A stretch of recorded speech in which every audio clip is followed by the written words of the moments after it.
welcome to this panel. This is an event that we hold every year.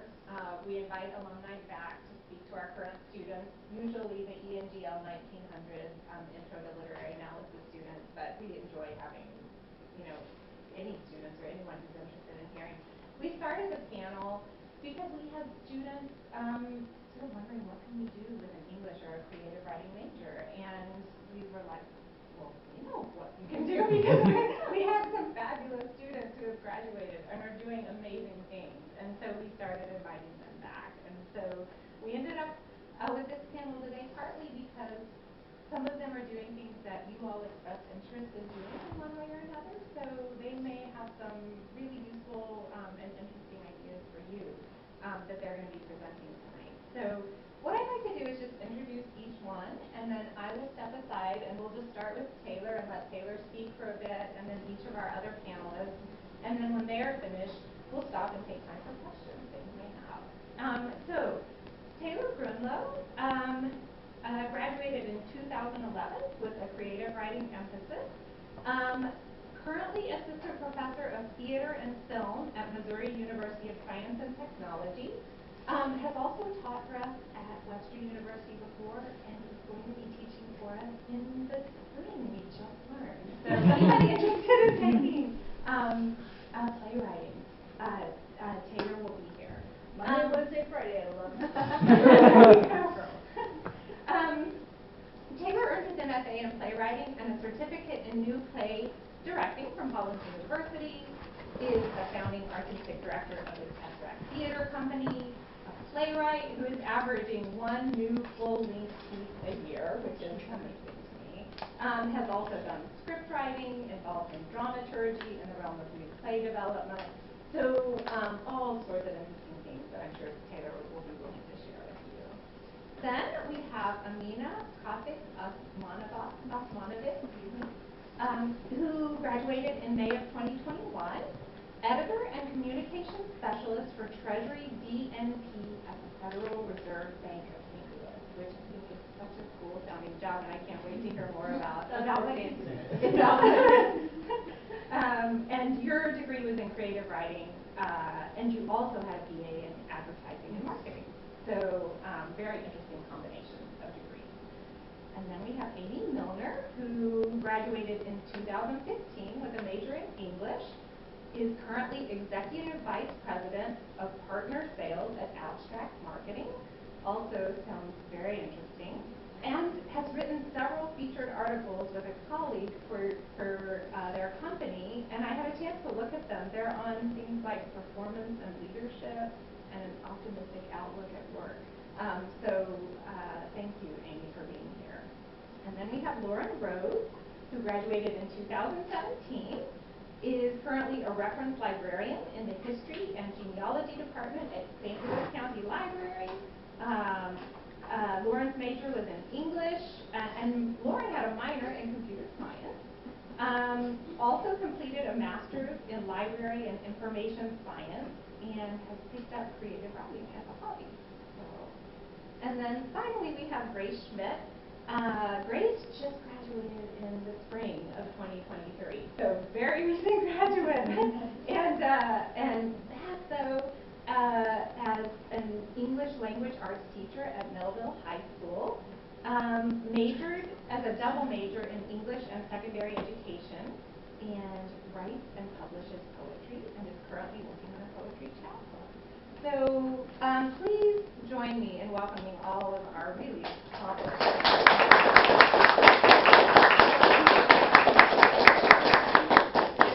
I will turn it over to Taylor. Yeah, so I am Taylor Grunlow.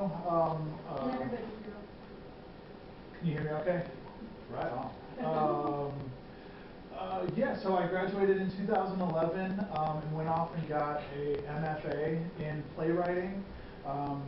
And I've been using my English degree, I think been using my English degree to just be kind of present in the realm of new play development and screenwriting and television writing and teaching.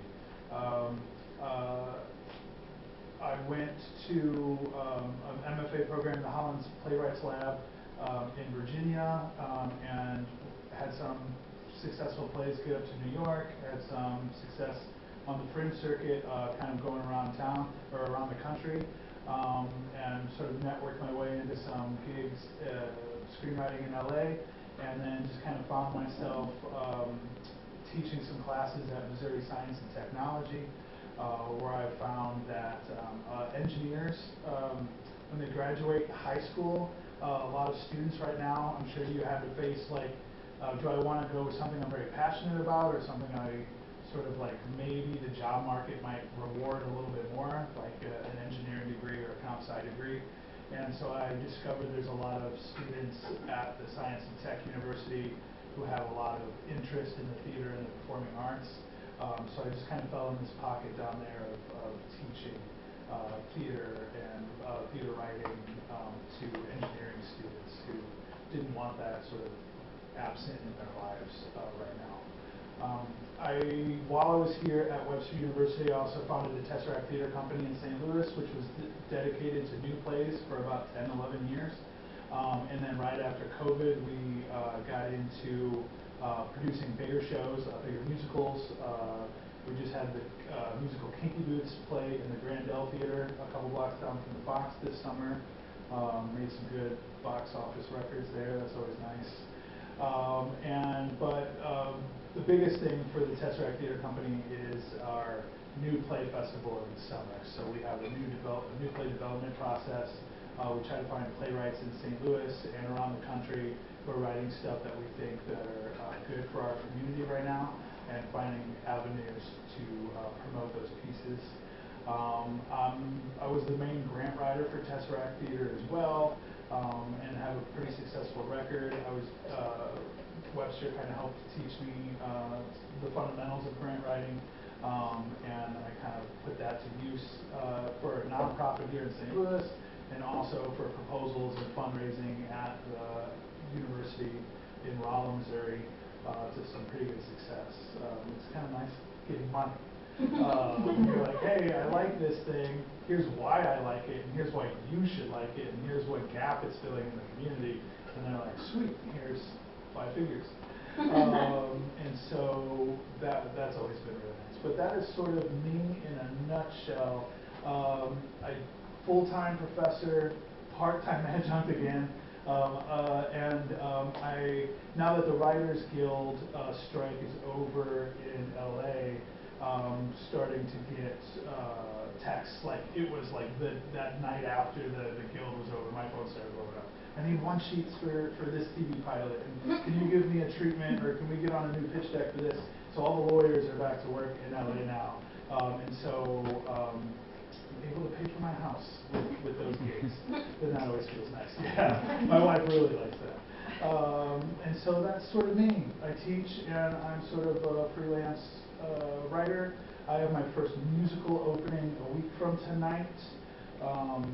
And we were there rehearsing and painting today, so I'm sort of a hot mess right now. But This is at Rolla. Yeah, we're opening it in Rolla. We're treating it like a workshop production. So new play development and new musical development is really weird, right? Like when you're reading these plays in class, these books in class, those are not the first drafts, right? And so when you're listening to a musical like soundtrack, you're listening to a lot of people that went through the development process to make choices. So these students are not used to like not having a Broadway cast recording to do like an original musical. So we're like really walking through slowly like what kind of choices do you need to make inside this music. And so I'm learning, and it's tough too, because when you're in a room with new play development, new musical development, is like, is the actor doing it wrong? Or are my lines wrong? Are my lyrics wrong? Like, what's the problem here? And some new playwrights can go, oh, it's the actor. Some actors can go, oh, it's the writer. And so it's an unusual science to like what is not working here, and where's that missing link. So we're going through that right now. We're opening it next week in Rolla, 2 weekends with what I call the evil geniuses and mad scientists. And then we're taking it up to New York in March, and then it'll have its full big premiere here in St. Louis in July of 2024. Will that still be the students? Probably not. Okay. They, Yeah. they can't hit some of these notes. Like, you know what I'm saying? Like some of them are great, but we don't have any formal training down at the university, so we can only kind of get so far. Don't tell them I said that. But we need some professionals to come in and see what the music really sounds like. So that's sort of where I'm at right now, and I'm also in charge of, we're starting the preliminary proposals for an entertainment engineering degree at Missouri S&T. Not to promote another, but yeah, it would be the second one in the country. Purdue couldn't even pull off starting an entertainment engineering degree. They're now doing just theater engineering. So we'd be the second one in the country that would be aimed at our entertainment venue creation and management and multimedia design.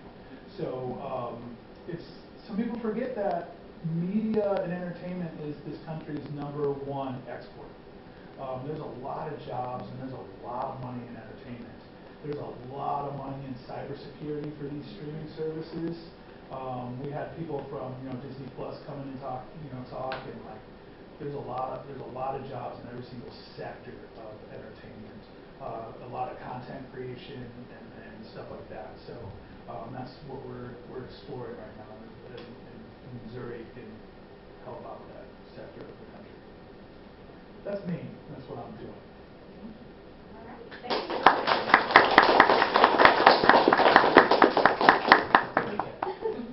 All right. So my name's Amina. I'm currently an editor and communication specialist at Treasury Do Not Pay in the Federal Reserve. So just a little bit about the program. Do Not Pay is basically a program that the government uses to ensure that no one's getting improper payments. So the best way I can explain it is like no one's cashing somebody else's Social Security check and that person's dead, right? So we're making sure that taxpayer money is going to the right people. That sounds really fancy, but what I do is I'm the editor and the communication specialist for the program. So I do any kind of like user guides, video, training materials, presentations. We have a lot of like custom analytic papers. So I'll edit those and love the analysts, but they don't know how to write. Right? Their brain thinks one way, we think the other way. So it's me and one other editor on our team. But yeah, sorry if I'm looking down. I wrote notes. I can't speak without the notes.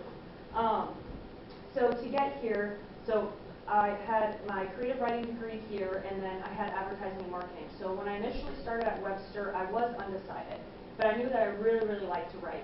So I took a couple of creative writing classes, a couple of English classes, and I honestly explored a bunch of things, but I went with advertising and marketing at first because I knew that there's a big market for that, big job security with that coming out of there. Even though it's a competitive industry, I was like, I know I can find a job when I get out of here, right? But I knew I loved to write and I had to do it too. So that I kind of just took a bunch of extra credit hours. I had like 18 credit hours semesters for a couple in a row, and I did it because I knew I really wanted to do writing as well. And I'm really happy because it helped me a lot in my career. So my senior year, I did an internship because you had to do it with advertising and marketing degree. And I did an internship at a company called Beckwood Press. So it was an engineering company.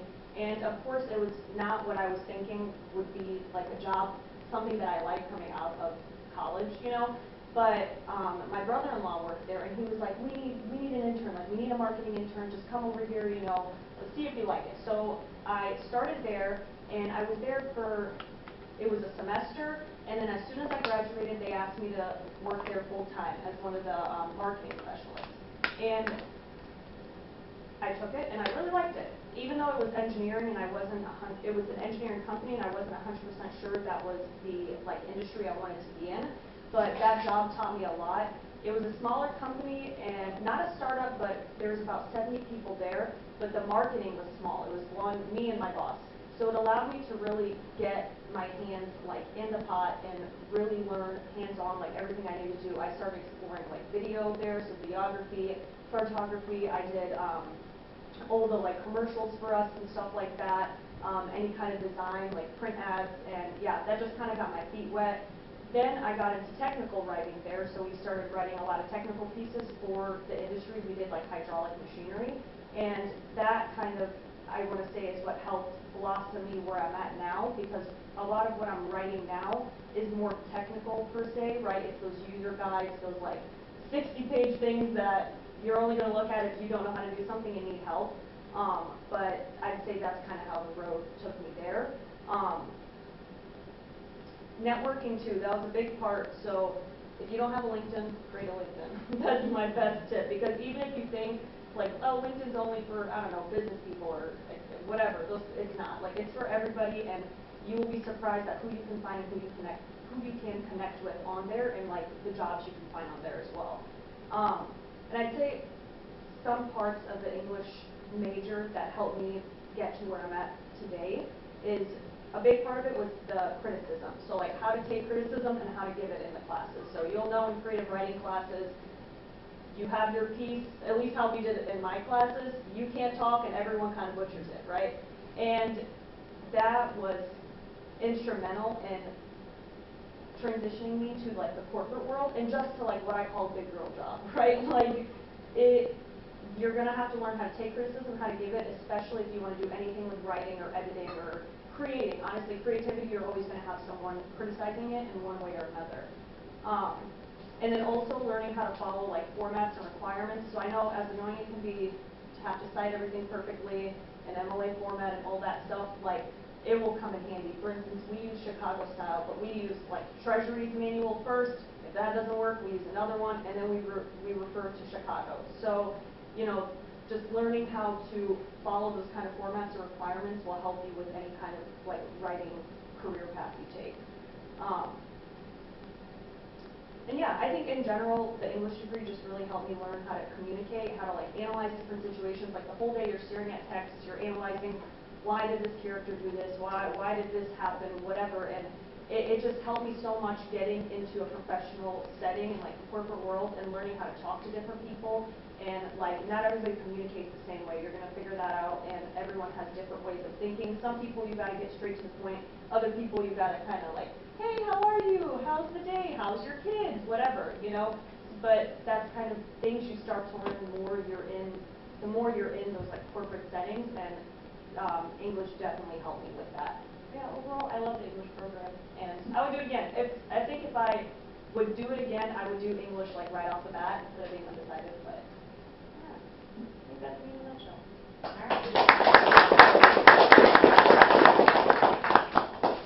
Right. My name is Amy Milner. I'm the EVP of Fulfillment or Partner Sales at Abstract Marketing Group. We're located down on the Landing. We've been in business 13 years, and we are a lead generation company. We call ourselves a business growth company, and what we do is we build sustainable pipelines for small to medium-sized businesses in the United States for them to grow their business. So we prospect.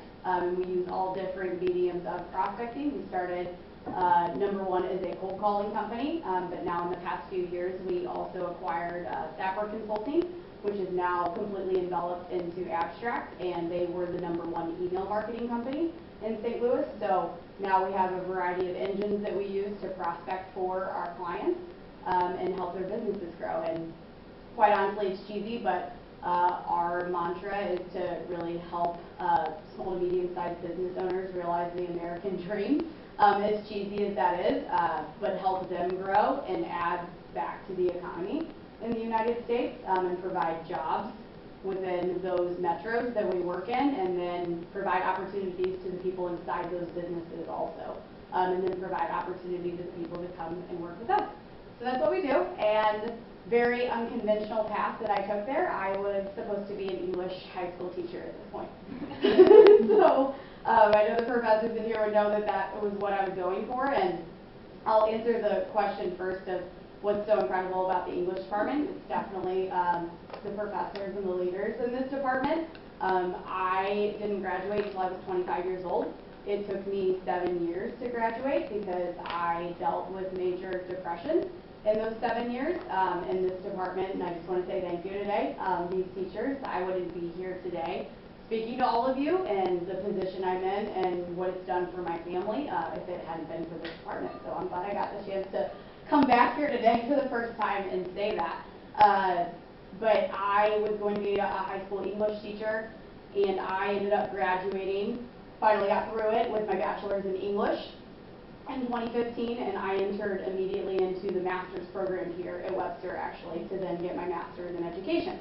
At that point, I had been bartending for the past 7 years to make a living, and I was really tired of that, and so I said, I'm going to try to find a job in the business world that's 8 to 5, because I'm going to have nighttime classes that I need to go to, and I needed to change my schedule anyway.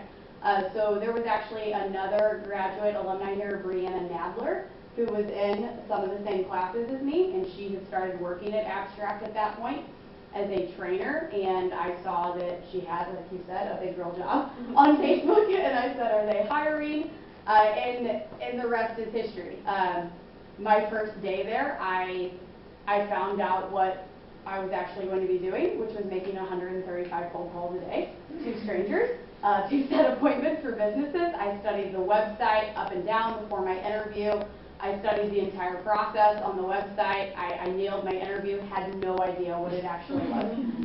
Come in on the first day, and I got told I was making 135 phone calls, and I ran into the bathroom and called my husband, and I said, I'm going to quit. I said, I'm going to quit. I cannot do this job.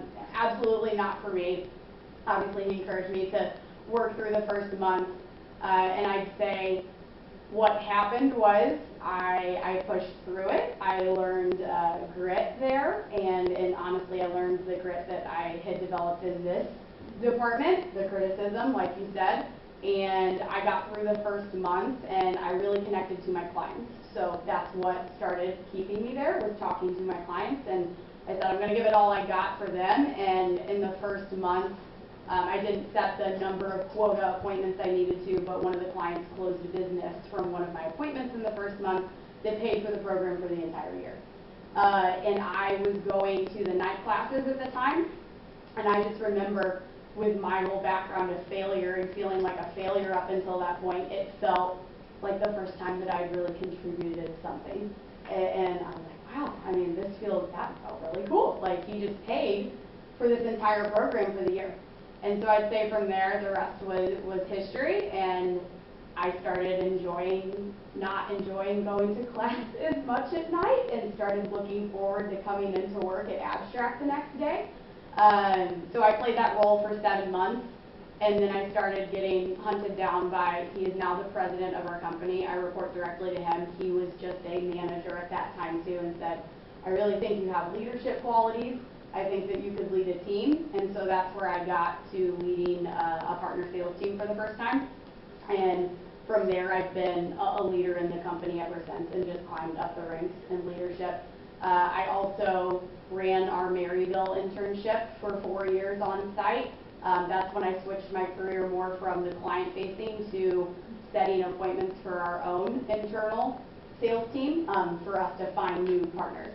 So I ran that internship for 4 years, and then it grew so much in size and became the way that we needed to grow, honestly, with a very aggressive growth goals every year, that we brought it internally, made that department, and then we've gone from there. And I ran our marketing last year for a little bit too, so I really started dabbling in the marketing side. I reported to our CMO for a while and got into the digital side, which involves copywriting for our own website to drive in leads. And we have an entire copywriting team, an inbound department that does all the copywriting for website creation for our clients as well. So that's another part of the engine. And then at the end of last year, I was asked to come back and run the division that I started in, which is 150 plus people in it, the largest division in our company. So it kind of was full circle for me career-wise to come in the role that I'm in this year, where I started, and it catapulted everything for me.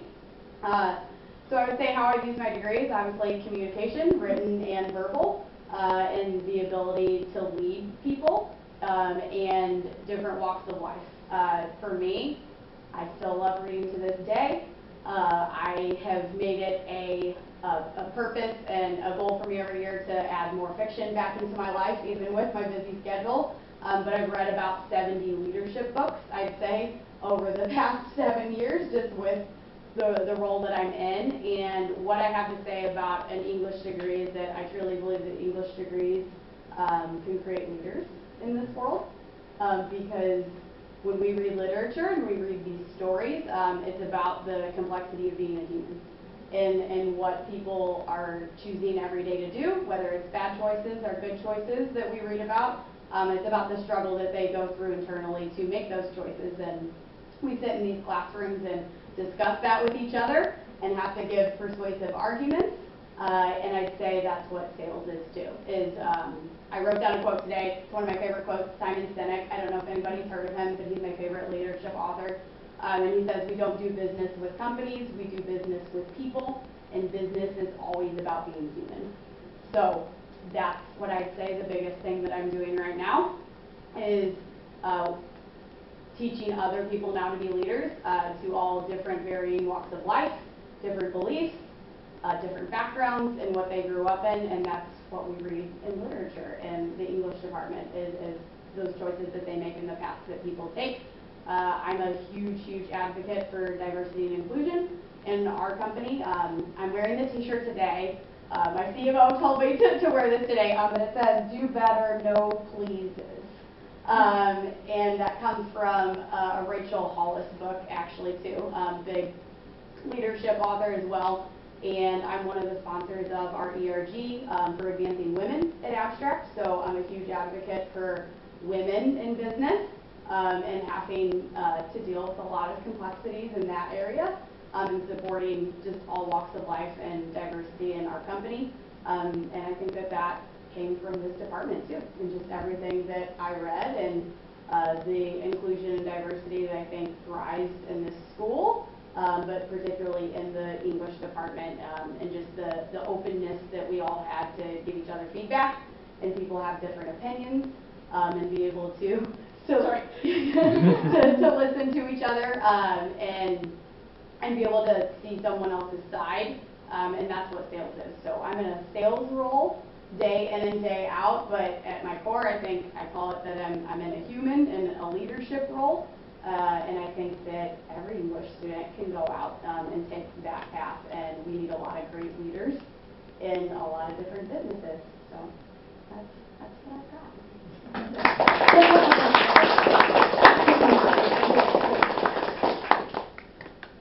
Hello.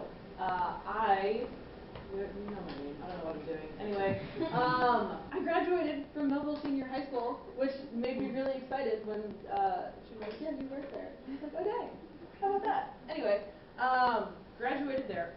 Then started here at Webster in 2013. Started in 2013.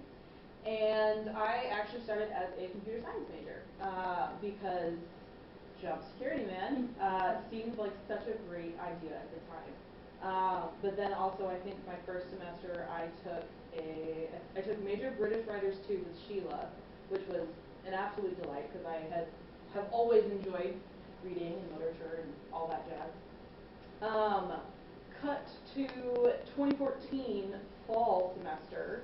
Also going through a fun, depressive episode.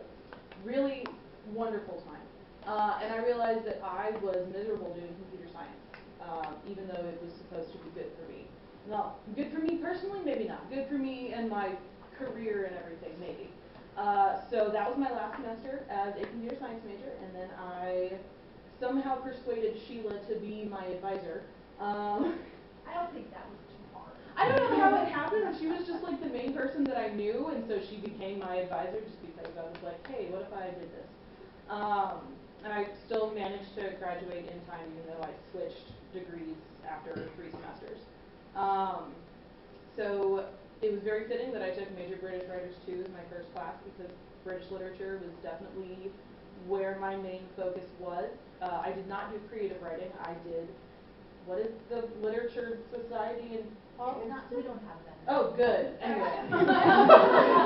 The politics thing never, I was like, I don't, kind of, but not really. Anyway, just English. That was all I did. But I took almost every single class that Anne offered because that was everything that I enjoyed. I loved learning about English literature, the classics. That was fantastic. In another life, I probably would have done more with that. With limitless time and money, I would absolutely go back and study more of it, but no. And sort of scattered around that because I couldn't just take 3 Shakespeare classes in one day. I also took the grant writing class. There was a business writing class. Those ended up being really, really useful. I can't remember why. I had a really weird college time. I ended up just kind of winging it and taking whatever. So far, everybody before me feels like they had goals. They were going to accomplish things. They had plans, and I was like, I'll take a Latin class. So I did that. It was online. It wasn't. If you're going to take a Latin class, do it in person because otherwise you will struggle. Anyway, it was really interesting though. So eventually I made it to my final year at Webster. I decided that I was going to write an honors thesis about Shakespeare, specifically rape in Shakespeare in Measure for Measure and The Rape of Lucrece. Which was both a horrifying and fascinating time because it was a lot of reading about rape laws in England in Shakespeare's time period. So that was traumatizing. But it's okay because I finished the thesis, and then Anne just said something really nice to me earlier this evening, which made me feel like it was all worth it all over again. And then I graduated, and then now the reason that why we're here to talk about. I worked for the library. I'd already been working part-time as a clerk, which just means I shelf books. And then I eventually, like 2 or 3 months after I graduated, I managed to go full-time. So I currently, it's very confusing. I work at the Daniel Boone branch, which is in Baldwin/Ellisville in West County, which makes sense if you are from St. Louis. But then also, that's not really where I work because I have a new job, but that building is being constructed, so I don't work at Daniel Boone, but I'm at Daniel Boone. It's weird. So I worked at the desk. I worked at the circulation desk. If you came in to check something out, you would probably talk to me.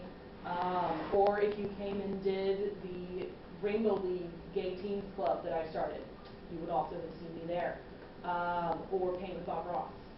You wouldn't expect these sorts of things maybe from working at a library, but yes, we did Paint with Bob Ross. We do gay teens. That sounds, no. We have a gay teen club. Anyway, which was one of the things that I really enjoyed starting because teenagers, you are them. So much energy. It's wild. And so there's, just a lot of different things that you do when you're working for a library that you wouldn't necessarily expect. Doing a story time for 3-year-olds. Not something I really prepared for while reading Shakespeare because they don't get Shakespeare. But I read a book about chickens and it went over great. And then I finished my master's degree in library and information science this past June. Just now received my diploma like 2 days ago. Took such a fast time. And I didn't really like what I was doing anymore. I didn't feel like I was really being challenged. I did a lot of spreadsheets, which I did like, but not really related to really what I wanted to be doing. Which ended up being I really like archives. My fiance and I took a trip to Nashville last year at some point in time. And we decided to just randomly go visit the Tennessee State Library and Archives. Awesome. You go and you're just like, hey, I think libraries are cool. They'll probably just give you a tour. And then we went to the Public Library of Nashville, also a fantastic library, very cool. We were just like, hey, we work at the library, and they just showed us a bunch of old stuff in their archives because if you become a librarian and you're like, hey, I'm a librarian, what do you got? They'll be just thrilled to see you and talk to you about what it's like. So that's been a very fun connection thing. Circling back around. We have LinkedIn, or if you're a librarian, you go to other cities and go to their libraries. And then just kind of be nosy and ask questions like, what computer system do you use? Tell me. Because why not? That's how you show you're legit. What computer system do you use? And on that visit, I discovered I really liked old stuff, which probably I would have been able to figure out because of all of the classes I took with Anne, and just old stuff in Shakespeare. And then in July of this year, I started in the History and Genealogy department, where I look up dead people, which is literally my job. I look up stuff about dead people. which is a weird thing to say, but it's also really fun. And I think what I have unexpectedly found very useful in my now current job, because I feel like I've moved around not actually that much, but it feels like a lot, is research and history. I did a lot of historical research for my thesis with Anne, and then also just looked at a lot of sort of contemporary history based on the different plays and everything that I was reading with her. Also with Carla and all the American literature and stuff. I just didn't like American literature as much. So that's why I'm not really talking about it. I'm so sorry. I took other classes that weren't with Anne, but those were the highlights for me personally. But yeah, studying history, just kind of picking up stuff about 1066 was actually very significant, which I'm learning more now when people are like, I think I'm related to William the Conqueror. And it's like, you probably aren't, and there's no way for you to prove that because there's no records from that time period, really. Which is very fun. Lots of people come in, they want to try and find a connection to their past, figure out where their families came from, which is a very specific hobby that some people are able to pursue, which makes that part of my job a little strange just because of who is able to pursue genealogy as something that they have time to do. But the history aspect is the one that I'm definitely more invested in, and that's where knowing where to find historical records, knowing where to look, or just having a general interest in history, which learning about the politics of not the resurrection, that's totally wrong. Restoration. Yeah, there we go. That one. And the interregnum and all that stuff, that really awakened an interest that I had for history that I didn't know was really there. So, for example, I'm currently researching the cholera epidemic of 1849 here in St. Louis. Who knew? I'm looking at a lot of people who died of cholera, and that's just my job now, which is bizarre. And yeah, I will do much better if you ask me specific questions about being a librarian and stuff like that, because clearly I cannot find a direction. But feel free to talk to me about cholera or anything else. So that's all I've got.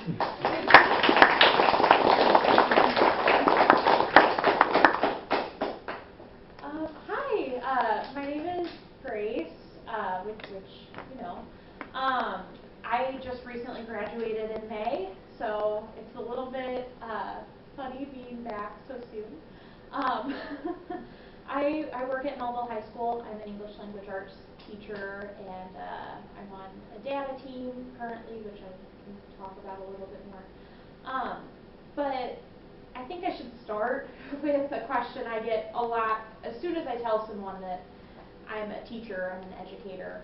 They're like, oh, why did you make that decision with your life? So I feel like I should address that.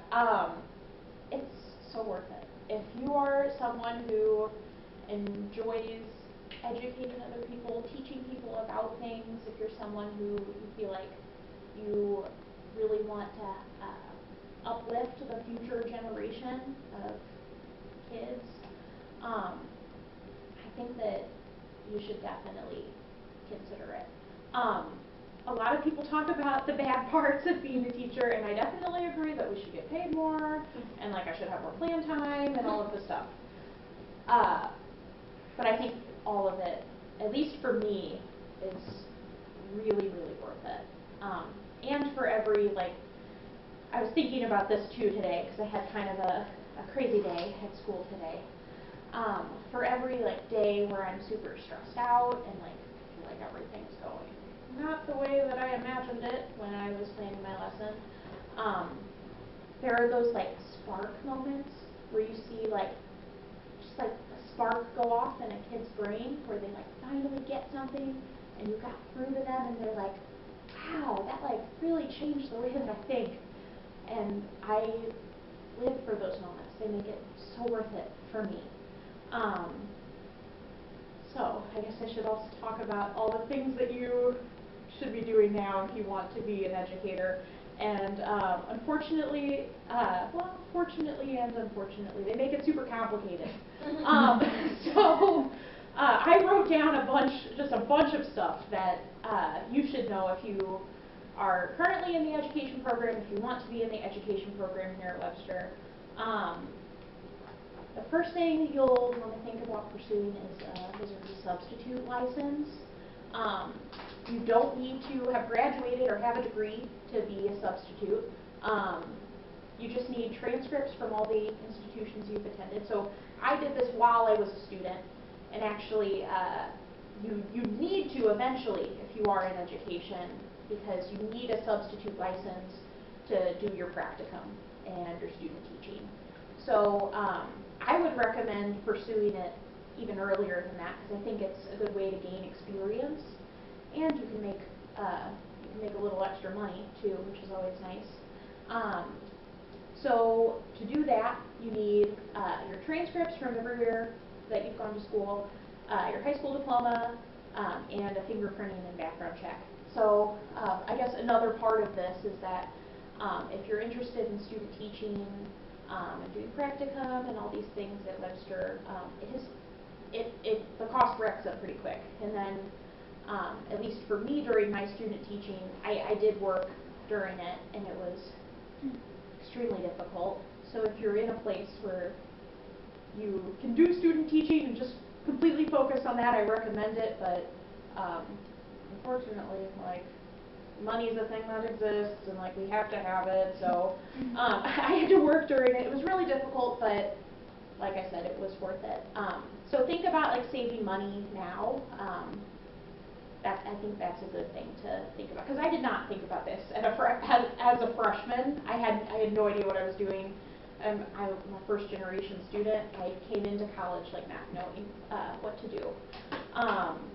And then the other two things that you need are a tuberculosis test, and you need to enter into the Family Care Safety Registry, which you can do online and research that.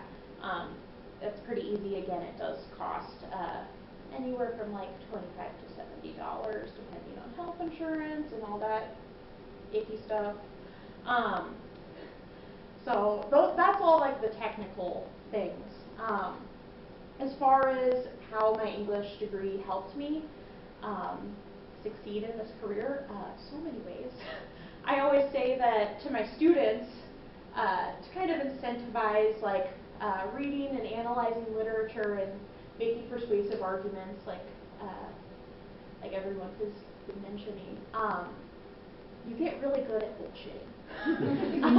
And when you get out of college and you're looking for a job, bullshitting is the best skill to have. Because I interviewed for a job that a bunch of people were interviewing for. It was a job at Melville High School. I went to high school there. I knew the teachers in the English department, and I really wanted to work with them. And so that was the job I wanted, and I didn't even want to think about like other possibilities at that point, because I was also a student teaching there. And so I'd already like gotten so many other people that had way more experience than me and had way more years in education than I did were also interviewing. But I got it because I was confident in myself. I really, I practiced a bunch. I did all the stuff I was supposed to do, like looked at the interview questions before, and I got this job because of it.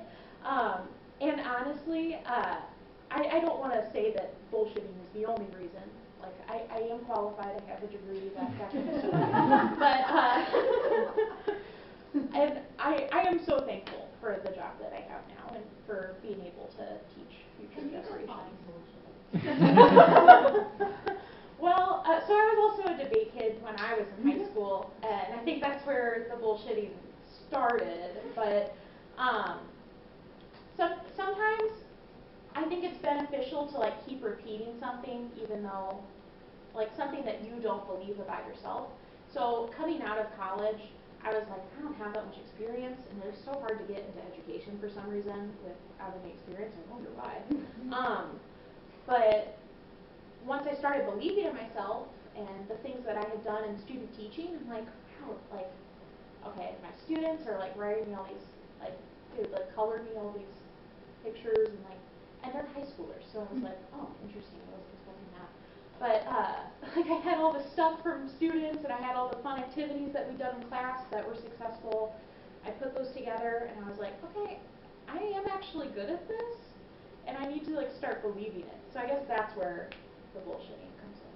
But I feel like I'm talking all over the place. I will also do better if you have specific questions. It's a melt. Yeah. I guess just one more thing that I wanted to mention. Something that I struggled with a lot when I was in college. I feel like this is definitely an education thing. Because all my English classes were fantastic, and I loved everything that we did in those classes. The English department here is just fantastic. But in education, there's a bunch of like loops and hoops that you have to jump through, and all this crazy stuff that you have to do to just make sure that you graduate.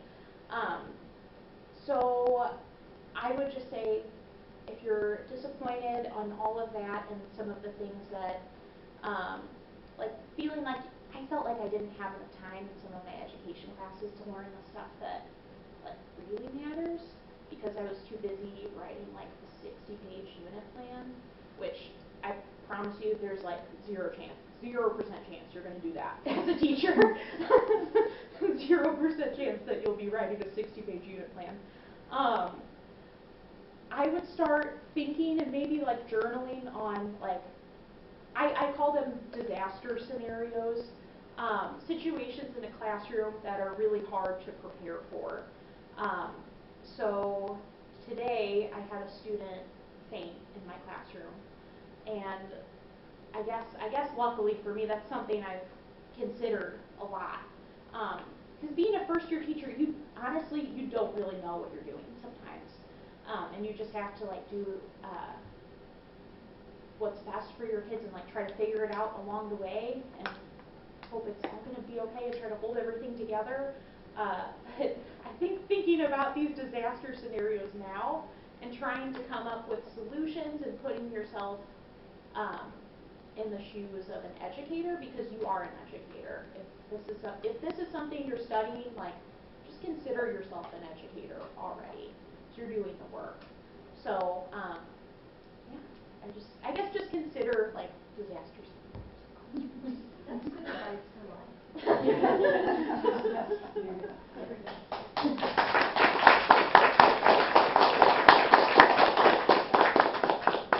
Thank you, Grace, and thank you to all of us. And now I would just like to open it up to questions from all of you. Any questions for any of the panelists? Hi, this is a question for Lauren, actually. Hi, Lauren. I'm Sarah. I'm a recent alum, and I'm also looking to get into library science. I've never worked in a library before, though.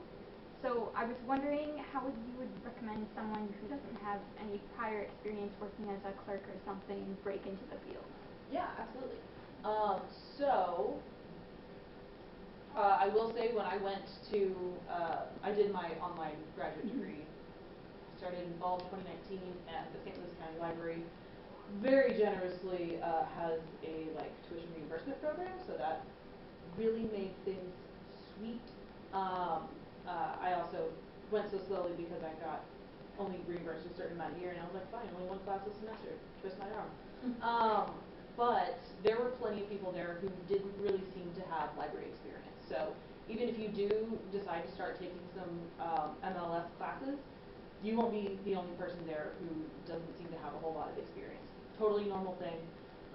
As far as getting into working in a library, depending on the library system and the branch, do you live in St. Louis? I do. Okay, well, St. Louis County Library, you can apply to be an adult volunteer, and since COVID, things are a little strange. Not every location needs volunteers, but it's still worth checking to see. And usually you do similar small tasks that are adjacent to what like a clerk would do for shelving and things like that. But I can also say that sometimes it's difficult even to just get like a part-time job. I think my library is starting to move away from as many part-time jobs versus full-time. But I would still apply anyway, because when you get told you don't get a job, it's incredibly disheartening, and it feels not great. And you might just want to give up, which is, it's totally fine and normal. But you never know how unqualified the other person is. Or even if they are qualified, they might be terrible people, which is something that is really important when it comes to working in a library. Big interview tip, anybody who's interviewing in a library, don't just talk about how much you like to read. Liking to read is awesome, not really what being a librarian is all about. There's so much more. Sometimes, depending on where you work, it's a little bit social worky. Fortunately, not as involved as actual social work would be, but you see a lot of different people who have a lot of different life experiences, so it's not just about reading. You have to know a lot of different stuff.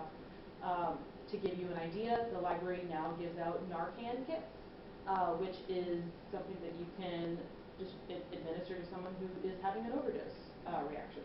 So that's a library for you nowadays. But definitely trying to apply for any position just on the off chance that you get it, because you may come off way better than somebody else who has a little bit more experience, because as long as you're good with the computer and people, you can learn to be a librarian pretty easily. Starting to take classes, even if you don't have prior experience, you don't need it to get into the graduate degree program, at least at mine. I also didn't need to take the GRE, which was choice. So definitely look into what requirements the school has that you're applying to. And yeah, hang out in the library if you have time. Just like weirdly watch and see what the staff are doing. It's very easy to eavesdrop on people at the library. They're not really quiet anymore. So just kind of like move around, see what's happening. Take in the general ambiance, and realize that it's not super quiet anymore. That's another big one. If you like silence, don't work in a library. Did that at all answer your question? Yes. Okay. Okay, so, speaking, Grace and Lauren, you might tag team this one. It's sort of children's sort of library. So I actually work in a library currently because I'm a writing tutor at the community college, and I actually applied at, I think it was the city library, I'm not super sure, but they ghosted me. So I don't know, I'm just throwing that out. Sure. But I'm really interested in like what more education you need to be an actual librarian. And then where you come in is that I also have a lot of child care experience, and I am sort of interested in like what you were talking about with like the storytelling to 3-year-old things. Yeah. And I don't know if that is a job. It is a job. Okay. Yeah. So I just want to say this is really exciting because last year Taylor was the popular one, and now I've gotten like 2 questions. You had your turn. Very unrelated. Yay, library. Yeah, there is a position, youth librarian. You read a lot of picture books, read a lot of middle grade fiction, you read a lot of teen books, and part of what comes with that job is early literacy is a really big part of it. So story hours or summer reading clubs, there's a whole bunch of different activities that go along with being a youth librarian.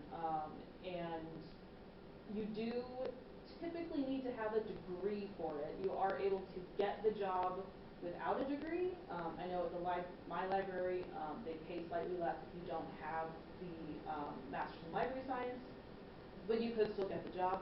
That is not something you can do as a volunteer. They don't let you volunteer to read. That would be weird. Exactly. Yeah. That would. Yeah. I had someone ask that once. They were like a young girl. I don't know. I'm terrible at age. You all look old to me. Sure. And she was like, "Can I just volunteer to read to kids?" And they're like, "No." No, don't do that, actually. Yeah. So you can do it without a degree, obviously, but it's more to it. You also have to you have to like children. Easier said than done sometimes. For me personally, there's a reason I work with dead people and not children. So that's fun. As far as things you could do to further your education, like if you were going to apply for, say, like a youth librarian job, have lesson plans, kind of. Like a lot of our youth librarian work is they come up with a lot of programs for kids, whether that's tummy time for babies, which I learned about working in the library, when babies just crawl around on their tummy, I think. I could still be wrong. They hate it, okay. But it doesn't For that. They don't even crawl, they're not even crawling yet. They just lay there. There we go. See? Yeah. I still don't know what it was. Yeah, they don't know they know something yet, so they're just like. Yeah, so if you don't work with the children, you won't know that, like I still don't. But, so knowing, sort of getting an idea of like how to arrange some sort of lesson plan, having, libraries in Missouri are really weird currently. They're weird in a lot of places. You can personally be an LGBTQ person and work in a library. That's not so much the challenge. A large Yeah, it's when you lock arms that becomes an issue.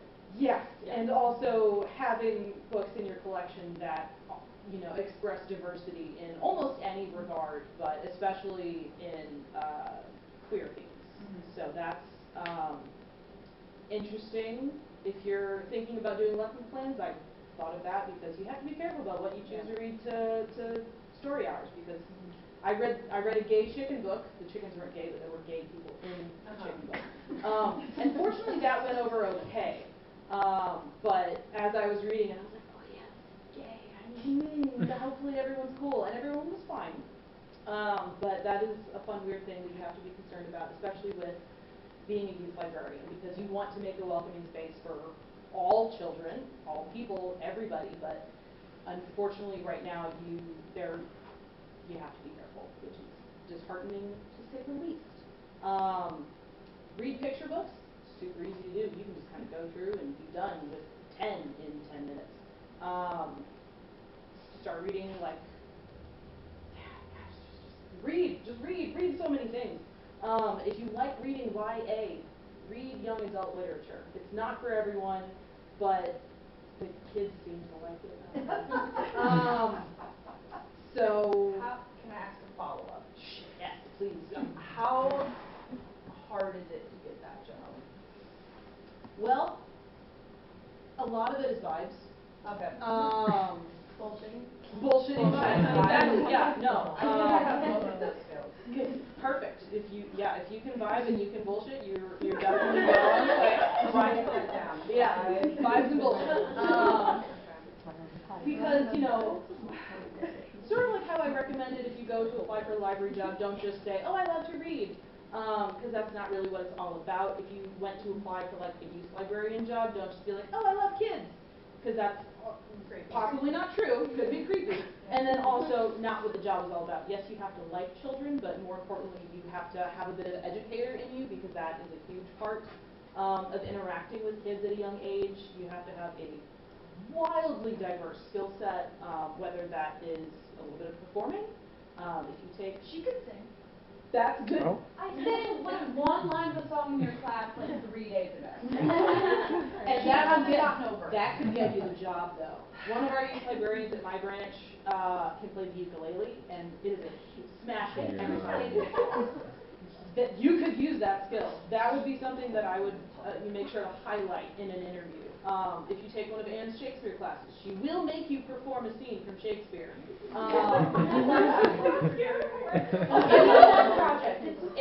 It's the best. It's so fun. You can costumes, you can do all sorts of cool stuff. It was a smash time. I also like puppets. Yeah, great. If you literally like anything that you think a kid might enjoy, like rocks or leaves or puppets, if you can sell somehow make that into a library program, odds are you're gonna be pretty excellent. As long as you're not just focusing on I love children or I love to read to children. Yeah. Because it's so much more than that. You take over. Oh, okay. So I have two pieces of things to tell you. One, with the lesson plan thing. A lot of the ideas I get from lesson plans actually come from classes that I took, mostly with Anne. In college I also took like a million advanced classes because she's amazing. So the way that your professors like make things interesting to you, that applies to like all age groups. You might have to like change a few things, but those skills apply to all age groups. Like I do performance, I do like readers theater with high schoolers, but that's also something that they do in elementary. You have to adapt a few things to make different things work with different age groups, but I mean, steal those lesson plans where you can. If something's good, steal it. That's like the teacher motto, educator motto.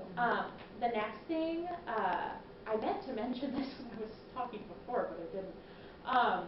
Any like experience that you have corralling children at all, like put that shit on your resume. If you were ever a camp counselor, like you're a tutor right now, so that would be really beneficial to put on your resume. Anything like that. And honestly, if you have any like volunteer opportunities or anything like that, I think that would also be super impressive for that job. But that's really all I have. I hope that was helpful. Yeah. Great point about the stealing thing. Yeah, absolutely. I think Anna inquired me as an aide. This is a question for Taylor.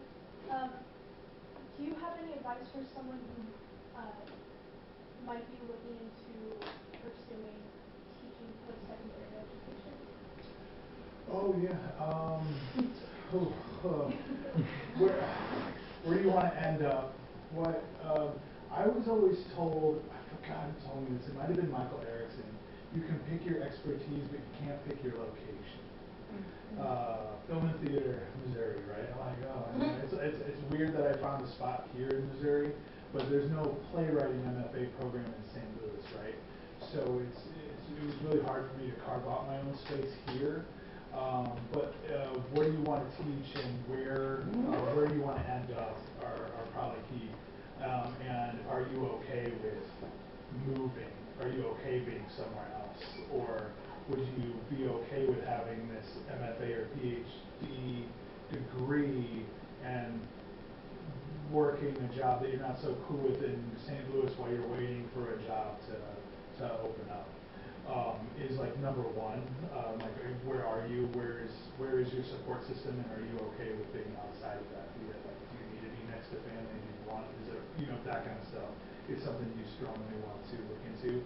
Also, Anita Hagerman, who taught in the English department while I was here, she was very big on don't go to grad school unless they're paying you to go to grad school. It was a big thing. I chose a program I had to pay full freight for, so that made me a little bit more hungry afterwards to get jobs and get going and probably take jobs I probably wouldn't otherwise have had, which ended up with me networking. So what is the cost benefit analysis of wherever you want to go to school, and looking at programs that you think you might have fun in while getting your degree. Murray once told me that grad school is just a bunch of people sitting around a table trying to prove what they already know. And when you go to grad school, those are the people that you're going to be surrounded with. So grad school is very much you get out what you put in. You're going to watch a bunch of people around you not get jobs. And all of a sudden, then there'll be that one person that you're going to be like, they have the same degree as me? That makes my degree like worth nothing. They give it to this guy too? Come on. So it's all you're getting out what you're putting in. How much effort would you be willing to put? Mine was a low residency program, so I went out to Virginia for 6 weeks every summer for 5 years because I didn't want to move up. I didn't want to move away. And so yeah, like what do you want to do? Like just have a really good idea because that's a big life choice. Grad school, if you want to be a college professor, What does that market look like? I'm currently at a university where the arts faculty make like a third of what the math faculty make, and they rub it in your face. I have to go write screenplays for horrible companies to make, like that cash back. But the students are amazing. Like why teaching college is funky because it's like, where is the benefit? Because it's not like a rock star life, right? But teaching classes in a room with a fireplace with a bunch of people just sitting and talking about books, that's amazing, right? I don't need to make $1 million a year to do that. That's fulfilling. So just kind of know like what would be the sweet spot and find it. Like what programs are people graduating from and getting stuff? What grad school can help you find jobs too? And they're willing to tell you that. So if you say, hey, I'm interested, can you tell me more about your program? And stuff like that. That's what I would suggest. Yeah. What are you currently getting your undergraduate degree in? Creative writing. Creative writing. What are you trying to do? I'm not sure. It's just Yeah. something I'm interested in. I really love like stories and like history, especially like anthropology and stuff. Oh, okay, right on. Yeah. Yeah, there's like some colleges out there that are really experimental. SIUE they had their English and their history programs merged. So while I was there a hot second, before I bombed out and came to Webster, they were teaching, it was a 6-hour block. We had composition and anthropology together. You read Frankenstein, and then you studied like the book of Genesis or whatever, and then they took you on site, dug around for like artifacts and stuff. It was weird. So you're seeing this whole holistically.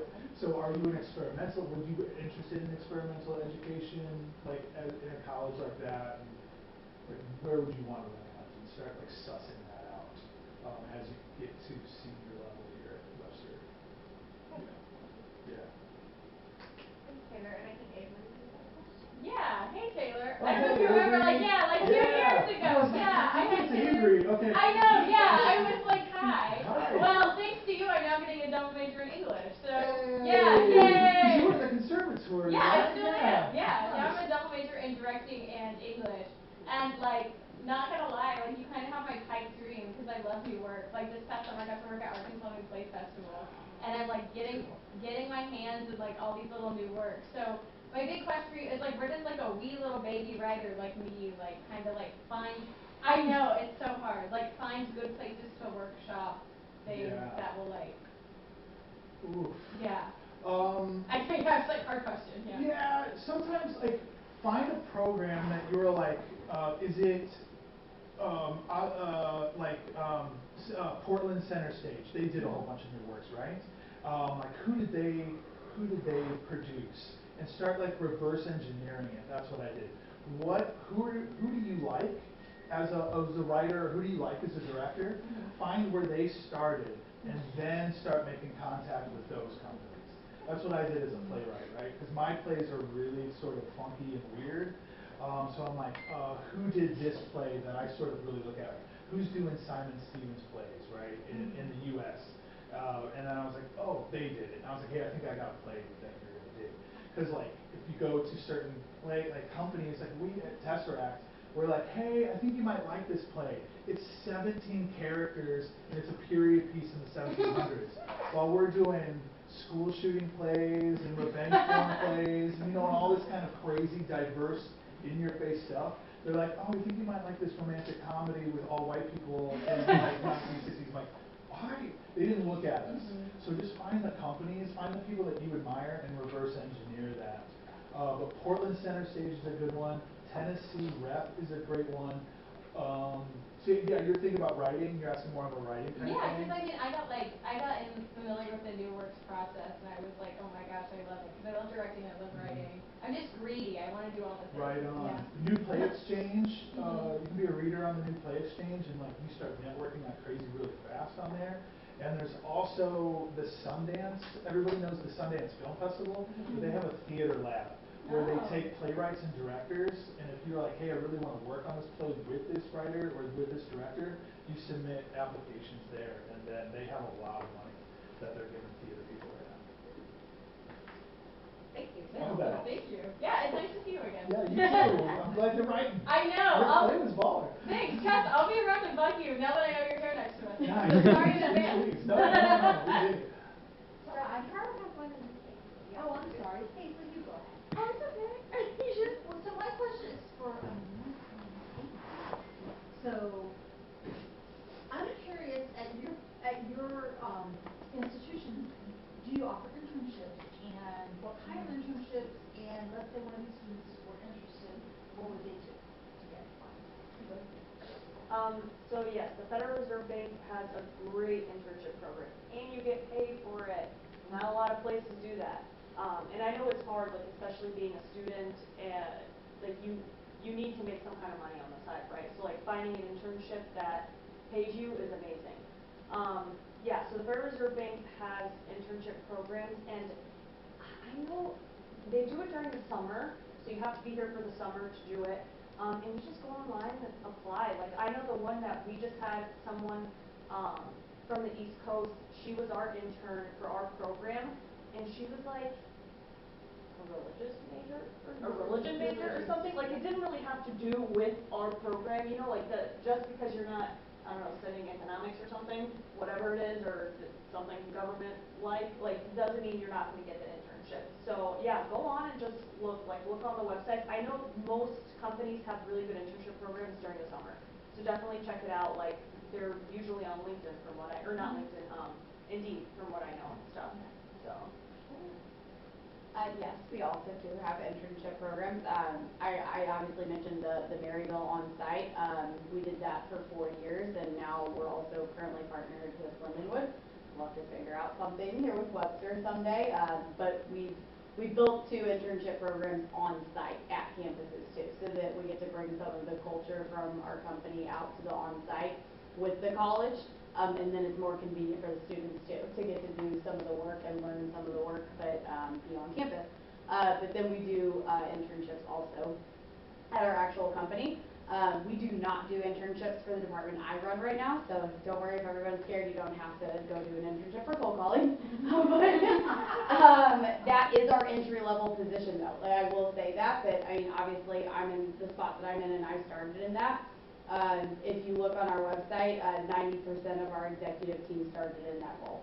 So one of the biggest things about our company is the growth, and that we like to promote internally within, and we don't go outside for our larger leadership positions. It's really you work your way up in the company.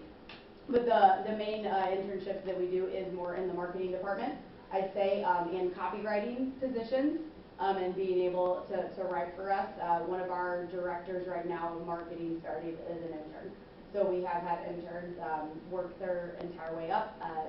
For example, too, we have a lot of data analytics and operation analyst positions too, because we work with a lot of data to do all of the lead generation. And the president of our company actually started as an intern. As an intern doing the data analytics and more of the operations side. So just a lot of opportunities to start as an intern there in different parts and then go your way up in there. Just to add on to that, St. Louis has a lot of engineering firms that are like blowing up right now, and you probably know this really well. Engineers can't talk to people. They are like super social, zero people skills, but they are like doing some crazy innovative stuff with like cement right now. I can't understand it. But they're Clayco and some other people around in St. Louis. They need TechCom intern. They have a lot of internships for like technical communications right now, just because they need your help explaining what the engineers are creating for like the clients. So Yeah, great information. Are they paid too? Not a lot of people do that. She's right. It's true. Yeah. Thanks. Yeah, and Caitlin? Taylor, a question.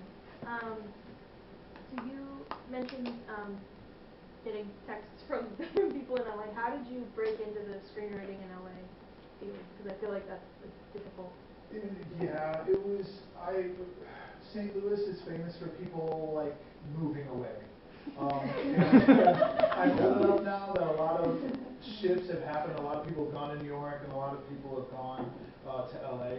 I said this last year, Webster has an awesome like little film program here.